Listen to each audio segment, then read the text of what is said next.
नमस्कार, मैं GRS news के लिए गिरीश सिकरवार। जिस तरह से सरकार संविधान की मूल भावना से छेड़छाड़ कर सभी संवैधानिक जो पिलर्स हैं उन्हें कमज़ोर करने में लगी हुई। सरकार ये चाहती है कि सभी संवैधानिक संस्थाएं जो कि एक तरह से सत्ता और उन संस्थाओं के मध्य लोकतंत्र के बीच लोकतंत्र बचाने के लिए एक वैक्यूम प्रेशर का काम करती है, या यूं कह लीजिए कि चेक एंड बैलेंस का काम करती है। सरकार ये चाहती है कि वे सभी संवैधानिक संस्थाएं उनके पक्ष में खड़े होकर उनके हाँ में हाँ मिलाएं। चुनाव आयोग जो कभी निष्पक्ष चुनाव कराने के लिए जाना जाता था, आज उसकी छवि सत्ताधारी दल के पक्ष में खड़े होकर उसका ही काम कराने की बन गई है। निश्चित तौर पर न्यायालय से भी लोगों को अंतिम आशा रहती है कि किस प्रकार से वो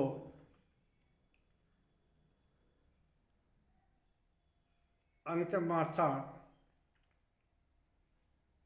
के पास जाके न्याय प्राप्त करें और वो संवैधानिक संस्था सत्ता को संविधान के तहत चलने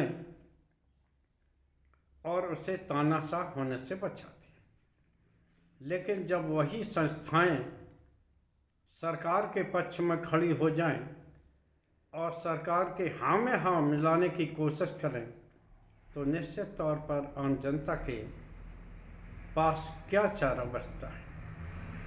सत्ताधारी दल द्वारा विभिन्न मुद्दों पर सवाल खड़े किए जाने पर उनका ये जवाब होता है कि कोर्ट को नहीं जाते, जैसे कि सत्ता कोर्ट की बातों का अक्षरशः पालन करती है।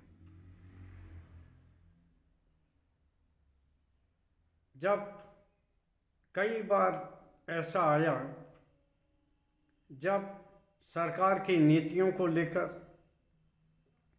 सरकार की विभिन्न योजनाओं को लेकर, सरकार की कार्यशैली को लेकर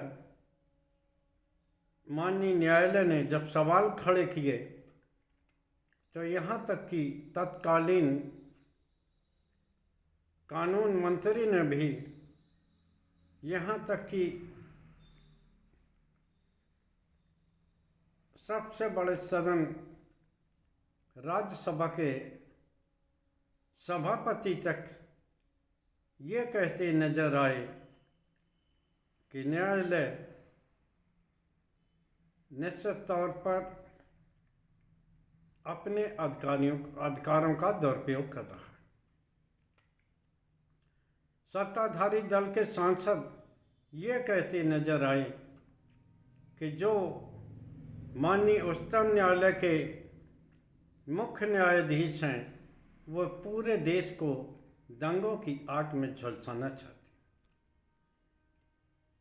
और इसी कालखंड में एक वकील द्वारा देश के सर्वोच्च न्यायालय के मुख्य न्यायाधीश पर जूते उछालने का भी प्रकरण शिद्दत से देखा गया है। निश्चित तौर पर आखिर देश किस ओर जा रहा है? जो देश कभी विभिन्न जातियों धर्मों का देश माना जाता था, अनेकता में एकता, हिंद की विशेषता गाते हुए देश के मतवाले क्रांतिकारी फांसू के फंदे पर झूले। आज उसी देश की क्या हालत देश के हुक्मरानों ने कर दी है। जब भी इस देश पर तानाशाही लादने का प्रयास सत्ताधारी दलों ने या सत्ताधारी नेताओं ने किया, देश की जनता सड़कों पर उतरी और सड़कों पर उतरकर उस तानाशाही सरकार को वोटों के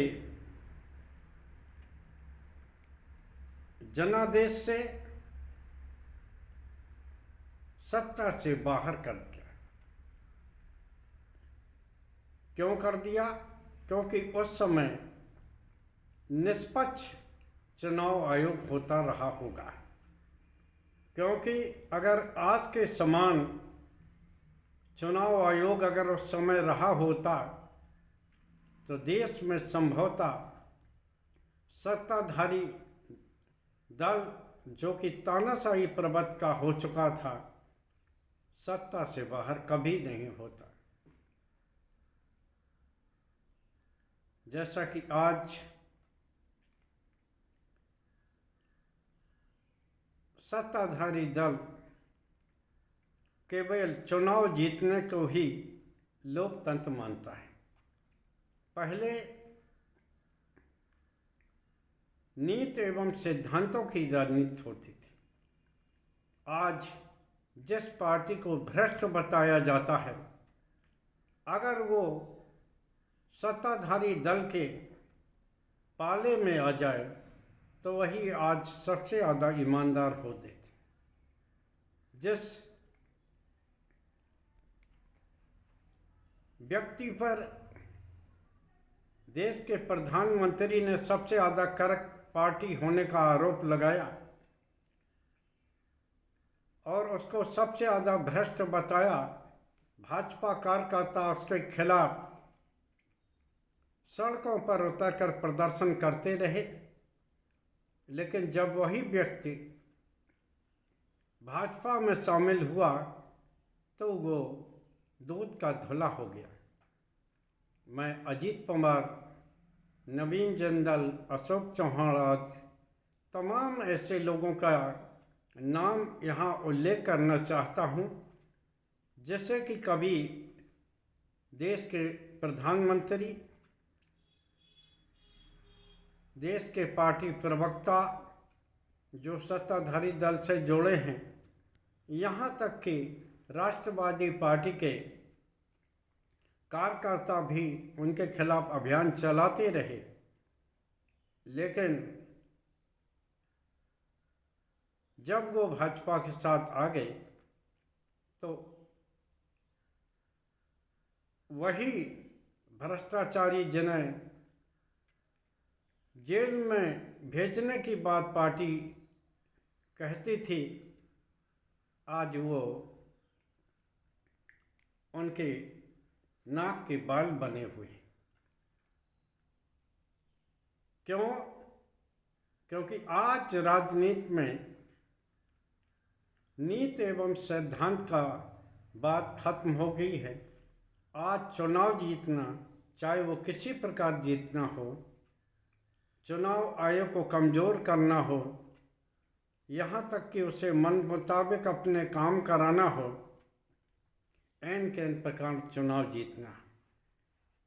SIR प्रक्रिया को लेकर जिस प्रकार चुनाव आयोग सवालों के घेरे में आया,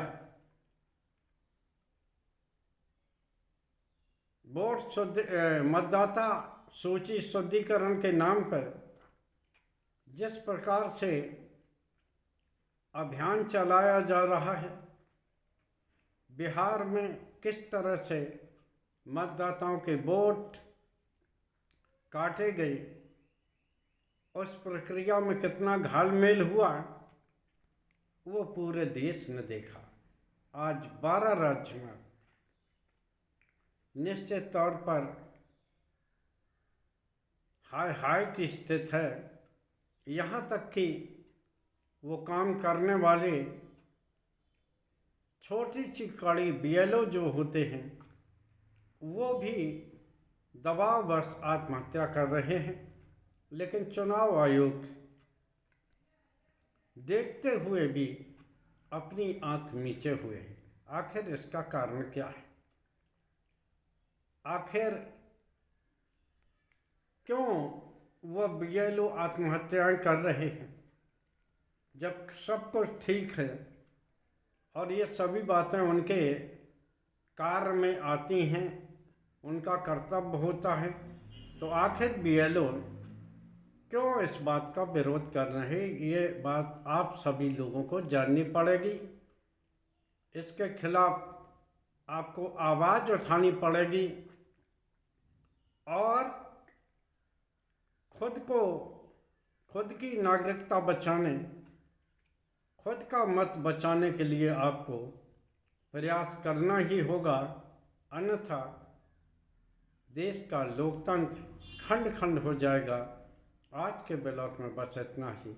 जय हिंद, जय भारत। कल के फिर किसी नए मुद्दे पर आपके साथ जुड़ने का प्रयास करूँगा। जय हिंद।